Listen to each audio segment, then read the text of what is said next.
Let's see how to make a clap sound using a custom shape LFO, aka a multi-stage envelope generator. We are using the built-in shaper, but I'm using a special version that Dylan Baston built. You can download it for free. We gave a link in the blog post associated with this video. So we need a special type of shape in order to mimic the volume shape that happens when we have a clap. So I'm gonna first of all turn off the snap here, and I'm gonna make 3 very close together peaks. Something like this. Let's see if we make it closer. Unlike the other shaper effect, this is triggered by MIDI, so every time I hit a note, we get that shape. Now, in operator, I'm gonna select a noise. Let's do noise looped, which will allow us to also change the pitch of the noise.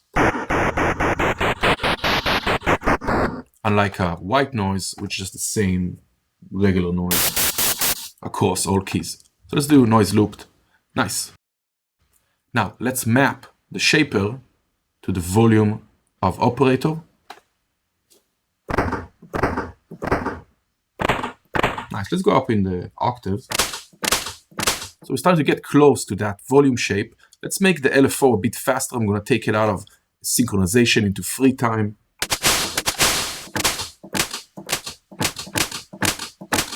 Nice, let's change the filter to a bandpass.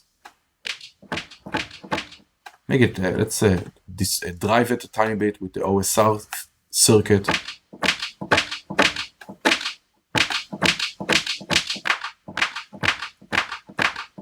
Nice, and I need a bit more volume here, so let me turn up the oscillator. Excellent. Now we can also change the rate of the LFO.